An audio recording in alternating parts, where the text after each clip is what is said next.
Hello and welcome to another edition of Football Express. I'm Stephen Looney and joining me in the studio today are Gerard Lyttle and Tim McCann. Thank you as ever, gentlemen, for joining us. Now, the season's over. We're going to have a quick recap of what happened and then have a bit of a discussion about where the prizes went. I'll look at it here. Linfield won their 57th league title at a canter. Larne finished second to qualify Europe automatically. Dungannon Swifts won the Irish Cup for the first time in their history, while runners-up Cliftonville won the League Cup and the European playoff final. Glentoran won the County Antrim Shield, Carrick survived the relegation playoff, and Bangor replaced Loughgall in the top flight for next year.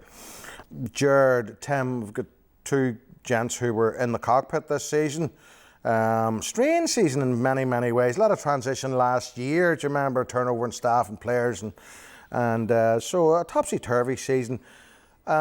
I'm going to put it to you, Gerard. I have it here. Which teams were happy with their seasons? And I will venture, for talking purposes just only, Linfield, Dungannon, Cliftonville, maybe Portadown. I'm saying teams that will maybe be unhappy with their season. Loughgall obviously got relegated. Carrick were disappointing, got away, survived through the playoffs. Glentoran, by their own standards, I thought just fell short. Ballymena United, who we're expecting maybe more of. Happy or unhappy? Coleraine, Crusaders, Glenavon, Larne. So, Gerard, take us back. Cliftonville finished on a high. Good for you guys. What sort of a season was it, and who were the winners and losers for you? Regarding our season at Cliftonville, if we don't qualify for Europe, it's a poor season, and it was obviously touch and go at one stage. The disappointing factor of not winning the Irish Cup, like that was hard to take for everyone, because there's so much put into it, and I just think on the day that Dungannon, it was for them, same as last year. You just think it's written in the stars. So not winning that was really disappointing. And then obviously, because you're so fixed on the Irish Cup, you think if you win that, that's your season done. And now you have to reset and prepare the team and prepare everyone again for two massive games against two big clubs, and then to come out the other end of that with two 0 wins. Was really pleasing for us and showed us probably learnt more in them two games than we did for most of this season in terms of our changing room and the character that showed up for them games. So in the end, I think we've had a really successful season because no one really talked about the League Cup and winning that, which was massive for us.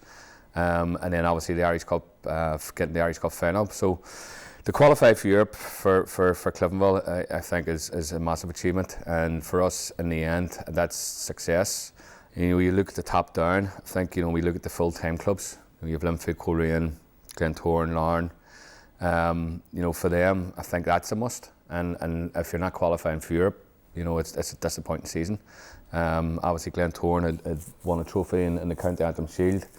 Got beaten in the final against us, and then obviously was piped the end to second spot with Larne, so they'll be, I would imagine, it's a very disappointing season in that respect in terms of that. Again, you could argue Larne, the success they've had in Europe, and then they sort of went on a little decline, but then pulled themselves back, and in the end they've qualified. Okay, they haven't won the league, but they've qualified for Europe, so as you say, it's a success as well. So Dungannon, brilliant season, fair play to them. They've won the Irish Cup first time in their history, and they've had a really good season in terms of not just the Irish Cup, take that away.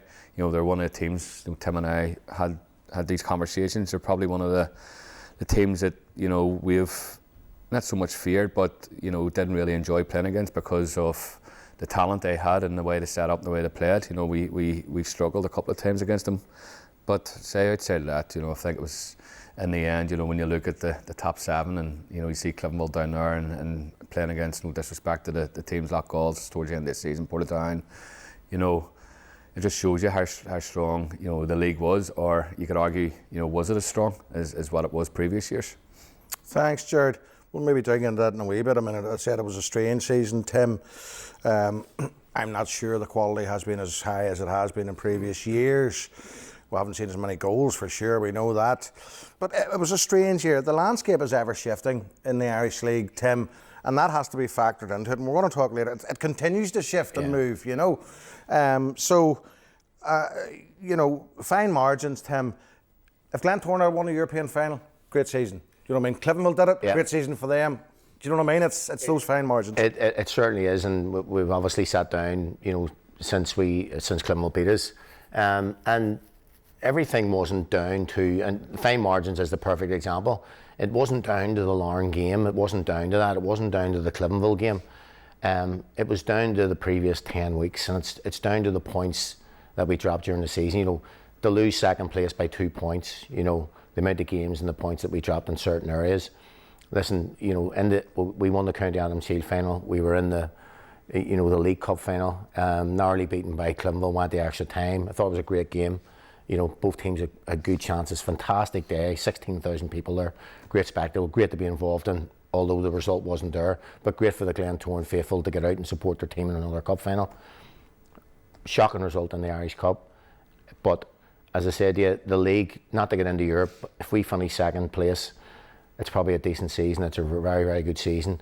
But the amount of points that we probably dropped, you know, previous to that, you know, I think we were clear in second place for about 14 weeks, you know, and it's disappointing not to finish it off through one reason or another. Missed chances, mistakes, you know, not taking care of games. I mean, we were 2-0 up against Larne at the Oval and coasting, and had another chance to make it 3-0 and we didn't, and Larne ended up coming back and drawing 2 each. You know, so you look at little games now and it would melt your head. But listen, it's a nearly season. We'll go again, try and recruit. There'll be exits, as there normally is. Rather you win things, you don't win things. That's just part and parcel of football. You try and strengthen your team, and we go again. And you know, it was a quite positive meeting at the end of the season. We just look to go in next season, take the break, take the 6 weeks off or 4 weeks off, whatever it may be, and look to try and do. Are the club in a better place than what they were previous? I think so. From Daki come in to releasing, you know, 10 players to try and build a team, I think we're not that far away. I genuinely do. I think we're close, and I think there's only another couple of players needed to add to the squad to potentially challenge and definitely at least get into Europe. Thanks, Tim and Gerard, for your reflections there. On the upside, I mean, we'll have to pay tribute. I think Linfield are deserving of massive credit. Bearing in mind all they went through, bearing in mind the competition in the Irish League, you know, it's at least 2 bereavements over the season, or, you know, throughout the campaign, as we know. Dealt with very well, horrendous injury crisis, and then the ease to victory. So if Linfield fans are ever happy, they should be happy this year. And as I say, Dungannon we've talked about, absolutely brilliant. Cliftonville was said as well. Portadown, they'll probably be a bit like yourself, Tim, in so much as they were going so well that they were really hoping to get into the top 6, but you know, it's one of those sort of, it's a curate's egg sort of a season. Loughgall obviously not happy, Carrick definitely not happy. We'll see what happens there in the future. Glentoran, Ballymena we've talked about. The ones I'm not sure about, and this is, you know, it depends on perspective and whatnot. Coleraine, and I think was it you made the point, Gerard, that sort of they came late, you know, yeah. that you know, at the start of the season, you know, they were bringing more players in January who really helped. Charles Dunn's a great example. So I wouldn't be too concerned there. Crusaders, if Crusaders had won the European playoff final, it would have been a spectacular season. Getting to the top 6 in the playoffs is consolidating, and it's a period of transition for the Cruise. Glenavon, topsy-turvy. I think they're looking good for the future under Paddy McLaughlin's good manager. And Larne, they'll come again as well. Gerard, is that fair of what I'm saying? Like, I'm looking ahead at this. We're only finished the season ahead, but do you see another competitive season next year? I do, yeah. And again, it's as Tim said there, it's really down to recruiting, you know, and who you bring in and who you strengthen. It's getting harder and harder every year. It's certainly talking for us and at Cliftonville, you know, it's difficult competing against. You know, when we go for a player, you know, we already know that. Like the first thing to say, the agent speaks is he's been talking to Glentoran, he's been talking to Larne, he's been talking to, you know, and you're going right away. Well, if that's the case, then we're out of it, you know, because we can't compete with what the other clubs sort of in that top sort of 4 full-time bracket are doing. Hopefully, we do eventually get to that stage where we are able to compete. And the bonus thing too is that you might have in your favour that you had last year is, you know, if the clubs are talking, is that the fact is you're in Europe, and that's a carrot too. You know what I mean? Which is, I think it is and it isn't. Tim, I think days are when we certainly were playing. That would have been right away going, I want to play in Europe. That's an opportunity. You're never going to have that opportunity. I'm not so sure. I'm not saying all the players, because there are certain players that we've spoke to and saying certainly that that's been mentioned, but I don't think it's a case anymore. I don't think it's a real drive. I get like a lot of players now in our leagues becoming closer and closer to a full-time league, but you know, it's a full-time wage that these boys are looking. They're looking security. They're looking that, and you know, if other clubs, you know, you got like it's noticeable now, like the amount of players coming from England, Scotland, and even down south are coming to our league more and more every season. Where when you look back 6-7 years ago, that was never a case. You got the odd one or two here or there, but now it's like the other thing too is it's a gamble. It really is a gamble because regardless of how these guys are doing, whether 300 games in the AFL or League Two or whatever it may be, or Championship in Scotland, whatever it may be, see trying to move and play football in Irish, it's a completely different league. I think it's unlike any other league in Europe, and it's so difficult for players to settle, and it takes them a wee bit of time. You know, I'm only watching from personal experience. Boys that we've had, takes them months, you know, just to get used to that league, and that's why sometimes it's important to have just raw Irish League players playing in your club. You need them. I agree, and I think it's a snobbery, and it certainly winds Jim and I up. You know, the amount of times we get calls about a player from an agent, or you know, someone who's played 1,000 odd games in England or Scotland, but it's never played in the Irish League. They'll be no problem over there in that league. You know, that's what you get, and yet when we get players who come across, as Tim says, sometimes they don't make 10 games. They struggle. Indeed. You're both 100% right. It's one thing you touched on there, Gerard. You know, more players coming from down south, and you're right. I suppose I'm long enough reporting on the game now. We've been here before in the mid-90s, or even the start of the 90s. Portadown kicked it off with Ted Clark's money. And then we saw, you know, Glenavon and a huge influx of players from Scotland and the Republic of Ireland. And some of them back then were on, well, one or two were on £1,000 a week. Yeah. That's 30 years ago. Yeah. You know, so we've been in this sort of scenario before. It didn't end well in the late 90s for a lot of clubs, but that's another point altogether. So we have seen this before. The European games is interesting, Gerard, as well, because like I know that a lot of Irish League clubs are now looking to Scotland, as you know, the lower, you know, Championship and that level. And what I'm getting back is that one thing that really is appealing about the Irish League is the access to Europe. Basically 1 in 3 teams in the top flight more or less is going to get into Europe. That's exposure for them. That makes it appealing for them to come to clubs like Crusaders and others.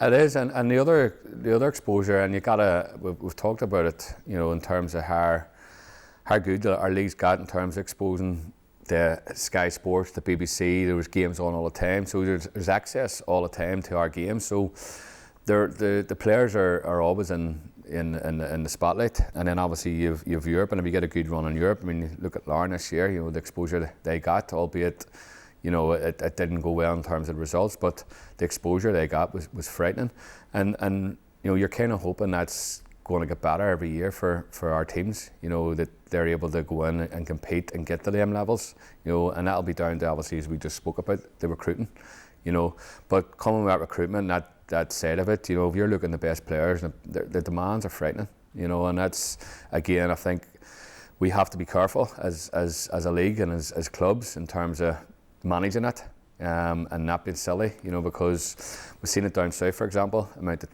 you know, clubs would throw everything at players, and within a year or two, you know, that club's relegated or have went bust.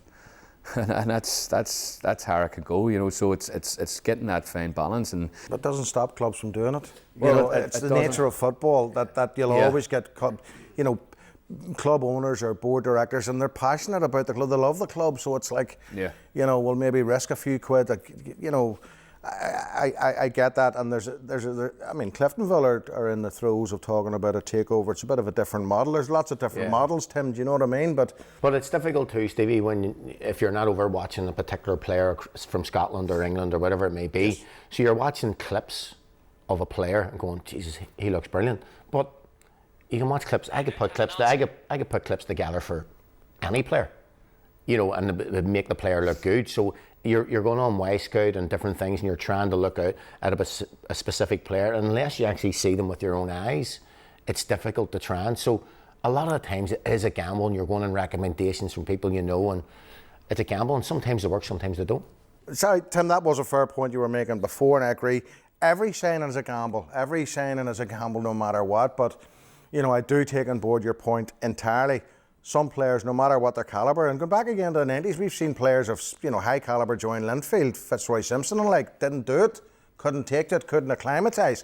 So you're absolutely right, but we've seen others that do. Kieran Offord, for example, at Crusaders, We, at Cliftonville, we signed Martin Hayes, used to play for Man City back in the day. I remember playing alongside him. We signed Frank McAvaney for one game. I was at that game. So...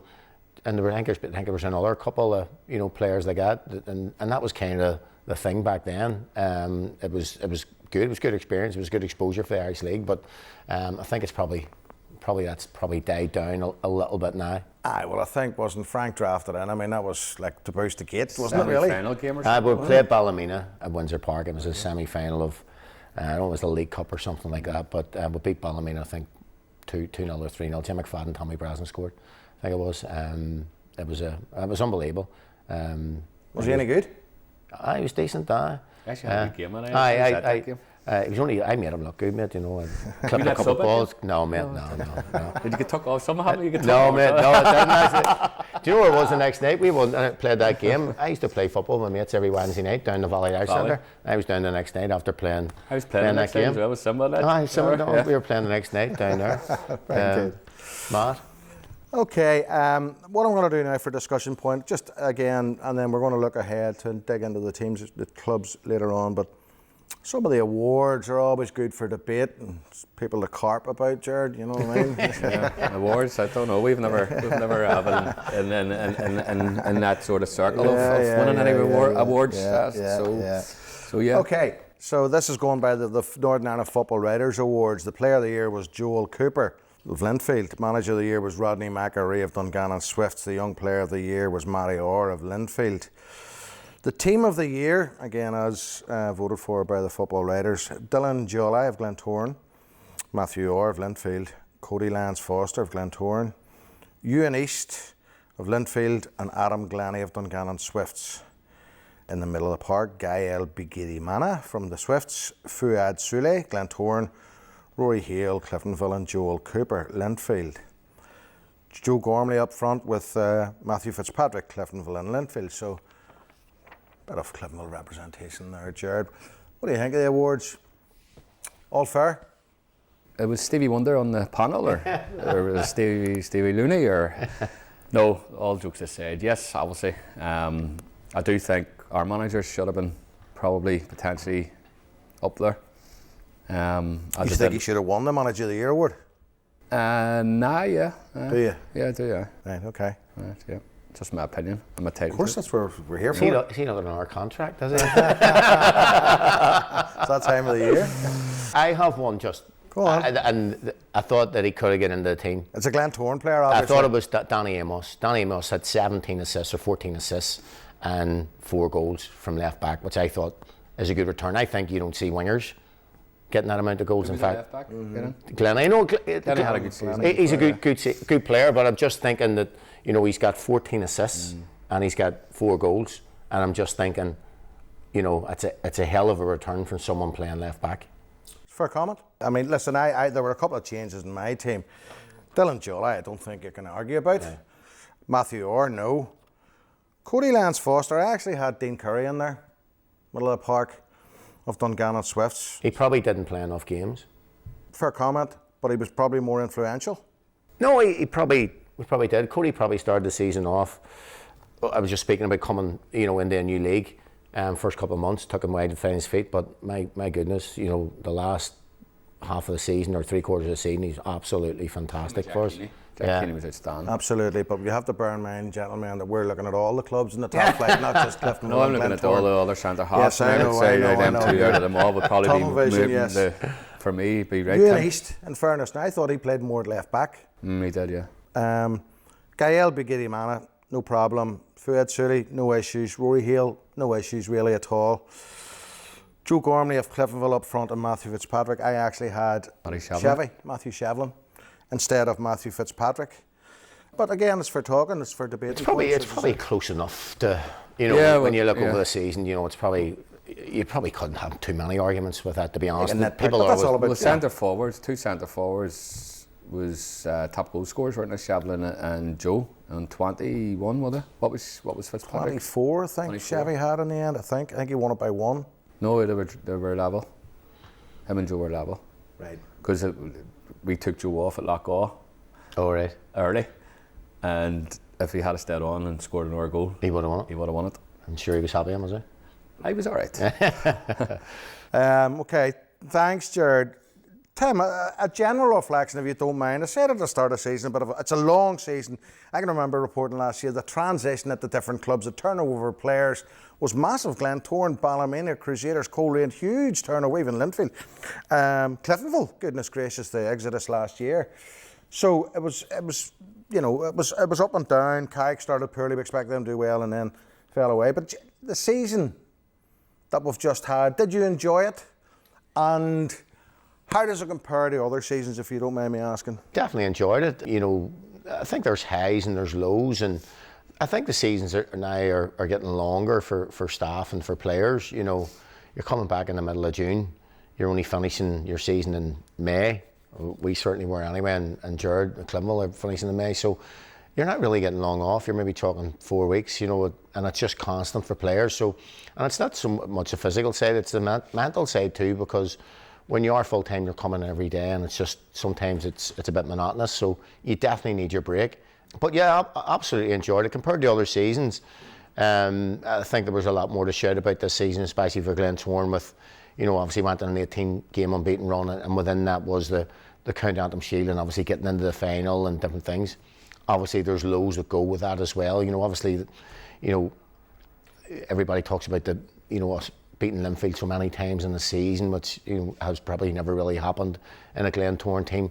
But listen, you have to back that up by beating other teams as well. But some great nights, some great matches. Like honestly, some real highs, and I just think there's probably been a shift between the Glentoran fans and the players this season with regards to the interaction and how they get on. I think that's helped the players, and I think I'm really positive and looking forward to next season to see where we can go and hopefully go better. You have to go better. at one stage people were talking about us going for all 3 trophies, and you were still in and around the league, but we just faded away, through different things, injuries, different things like that. But you just hope to get a season where you can sustain that. Indeed, Tim, thanks for that. I love the Irish League. I love the way it's imperfect, Gerard. If you know what I mean. Like there's still, and as a journalist, I must say, there's still plenty of colour and interest in it. You can still talk to characters in the game, and they'll give you decent answers, not like what you hear in the Premier League, which is so sanitised and cliched, and players don't say anything at all. But I do have to say, I think there's a malaise in the game in general as a whole. Maybe the world's changed. It's a modern game. I don't find it as exciting as it used to be, for sure. I think it's too safe, too conservative. I'm not saying that's the way our game is at the minute, but I have a fear that it might creep in. Like, and for example, I must give praise again to David Healy. I like his philosophy. He's a brave manager, in my opinion. Takes chances, likes to go forward, go on the front foot if he can. And just another thing, like, it's about the game changing as well. I spoke to Stephen Baxter during the season, and he said, and he's older than me again, and he said, Stephen, when I was growing up playing as a kid, everybody wanted to be a number 9 striker, lead the line, score all the goals, be the glory man. Now they want to be a number 10 or number 8 or advanced CDM, all this. Carry on, Gerard. So while I enjoyed it, I've enjoyed other seasons more. No, I think a game's always going to evolve, and again, like we speak all the time as coaches, you have to go with times if you want to stay at the top and keep learning, and I think it's all driven at the top end in terms of what we see every week in Sky Sports and the Premiership, and others want to follow, and obviously you have the PlayStations and the CDMs and the all that there, so that all gets brought into day-to-day football life. I think you see that as well. Even though you might be wanting to play a certain way, you'll still see players wanting to do things differently because they're watching it all the time on TV and different things. Whether it's, you've probably never seen as many side-to-side passes between centre backs or backward passes and different things like that. What you just spoke about being exciting. Yeah. Which we want to see the Irish League going forward, but just sometimes it's not feasible. It just depends on the personnel. And I know you've spoke. Sorry, Stephen, you've spoke about probably players being overcoached, and that's not, a concern of mine. Yeah. Yeah, and not allowed to. Well, they're always looking for answers, not allowed to express themselves, but they're always looking at the bench for the answers. But again, I think that's where we are in terms of times. Like, you look at some of the players, have left this country. It's 15, 16, and went across the water to the big clubs like United and Everton's and Liverpool's or Celtic Rangers, whatever, and they're involved in the whole international setup right through. So that culture of coaching is normal to them, and if they don't get that when they come back as well, there's a not an arrogance but a snobbery, and say, well, why are we not getting coached the way we were before we left, or why are we not getting coached the way we were at Everton or Liverpool or United?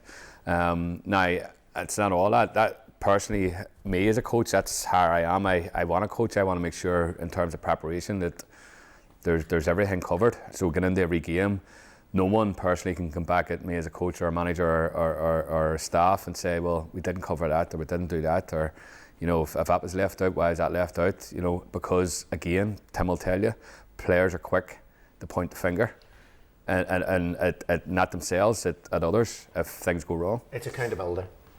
I think back in our day, players would have knew when they didn't play well, or they would show accountability, and players would ask more of their individual teammates. Hold on, Skin, you weren't at it today, and he had taken that because it's his peers. I just don't think there is that. I don't think it's right through the league. I just don't think it's people call each other out enough and say, hey, listen, let's go. You need to up your game here, And I think it's a generic. I think it's just a modern time footballer. That's the way it is, and I've spoke about it so many occasions on different things, that this is the mentality of players nowadays as a general, where sometimes either they can't take instructions on, or they are given instructions, they don't follow the instructions because they think they know better on the pitch, or different things like that, or they need to be led by the hand, from different parts of the game, and that's the way it is. You can't shout at them. There's certain players you can shout at. Certain players are old school, who get a rile, who will get that. I was always one that if I got a rollicking, it would lift me, and I would want to get on. There's other ones that if you do that, they go into their shell. So I think there's a lot more for managers and coaches now to deal with from a mentality side of things. I've heard a lot about this, and I find it very disconcerting, particularly what you're saying about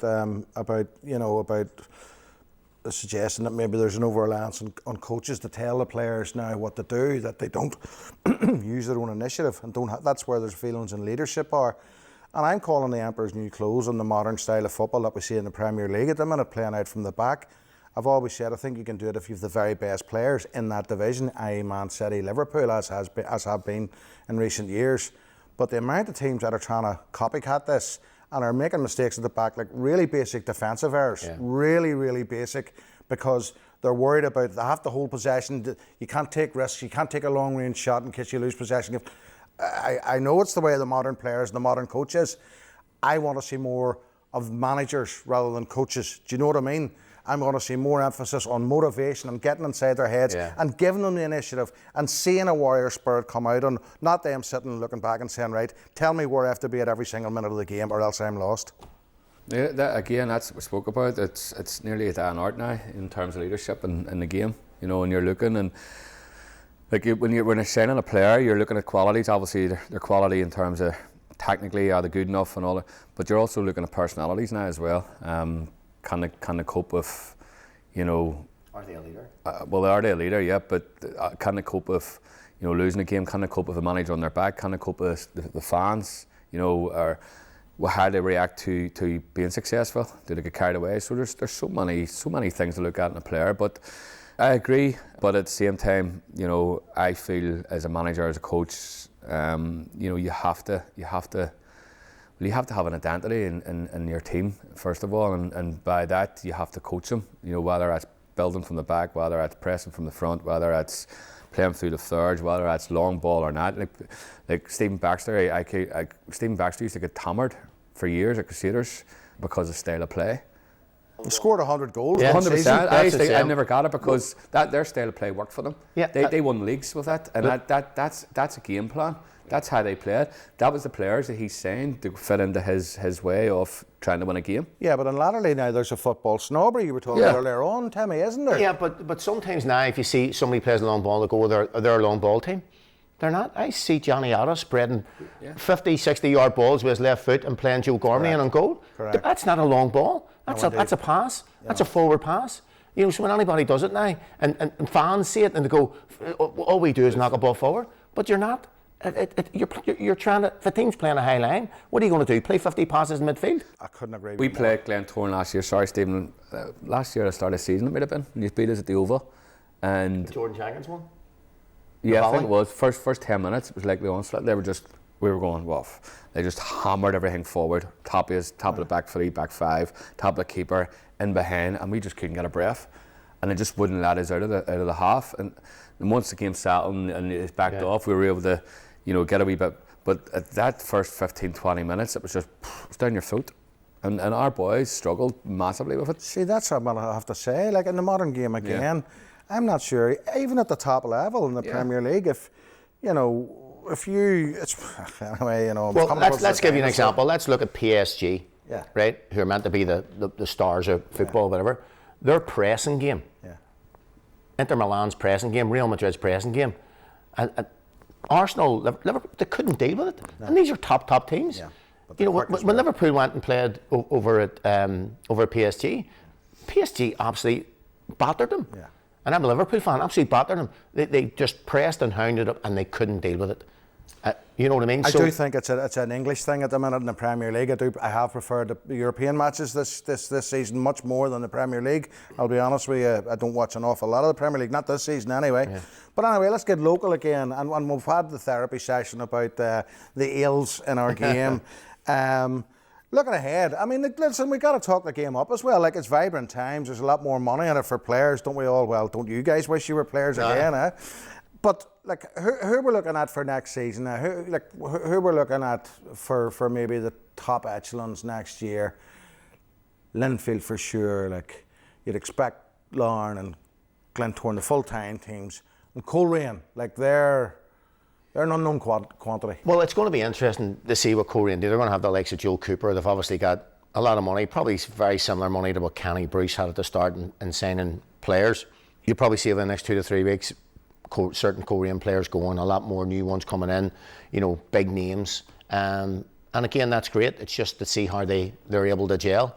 And, you're right, they should be up challenging with the amount of investment and the team that they have. But as Gerard will tell you, it just doesn't always work like that. And that's why you got to take your hat off to, teams like, Cliftonville and Crusaders and that are part-time teams, and they're able to match and do better and get into Europe.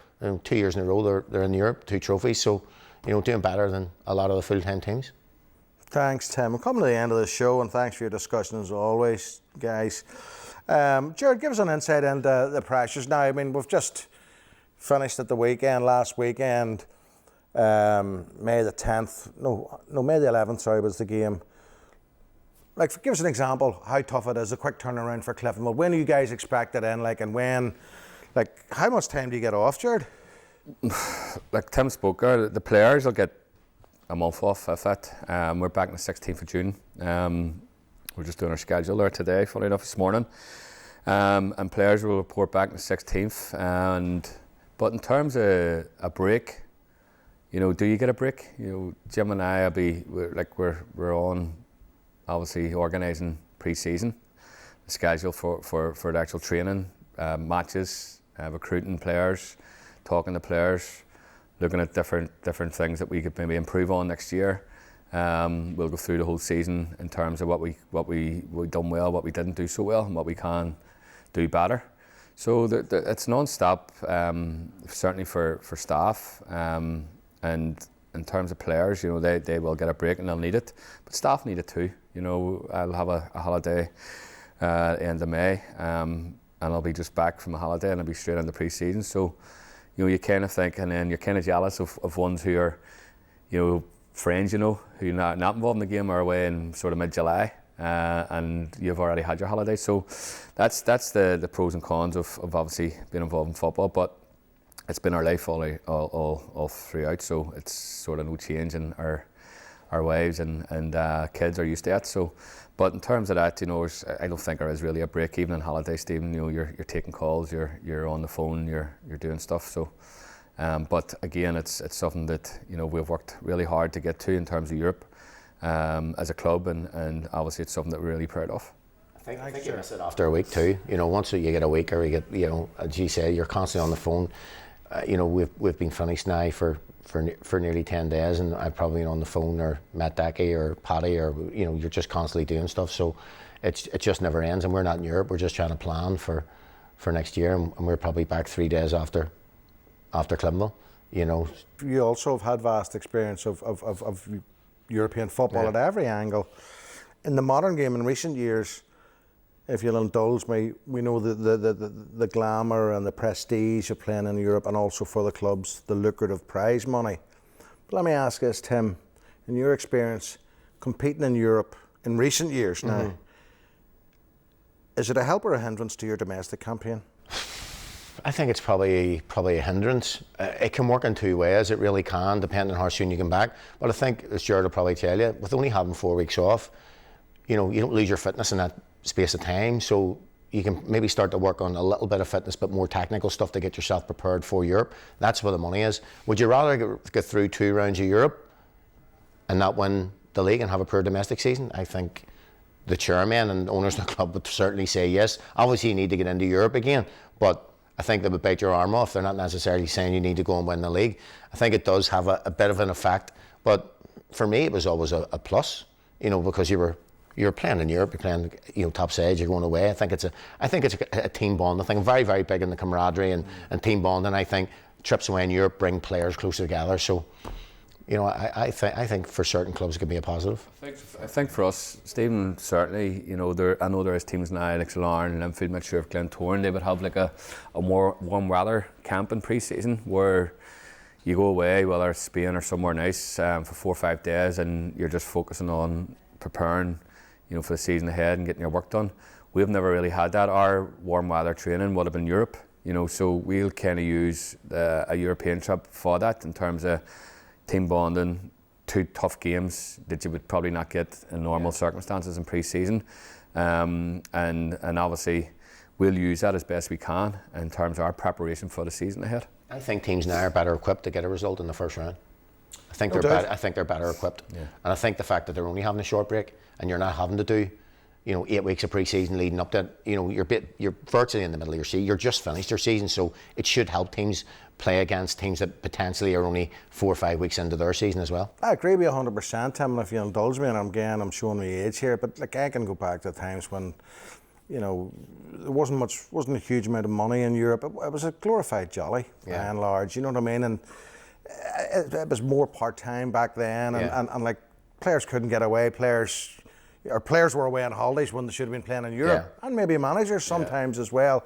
So definitely things have improved for Dave, sure. I'll tell you a quick story. I bought nearly 20 odd years ago Mickey Donnelly's house, still in it now, and I remember in the garage there was stuff left behind. There was a photo album, a small photo album, and he opens it, and all the Cliftonville ones, the European, him laying with a bottle of beer, steaming in front of the beds, somebody else running about with, it was like carnies, but it was all photos of the boys. And I remember saying to Mickey, he says, that was fuck out. Excuse my language, that was the night before a game. The boys are steaming, they were running about back.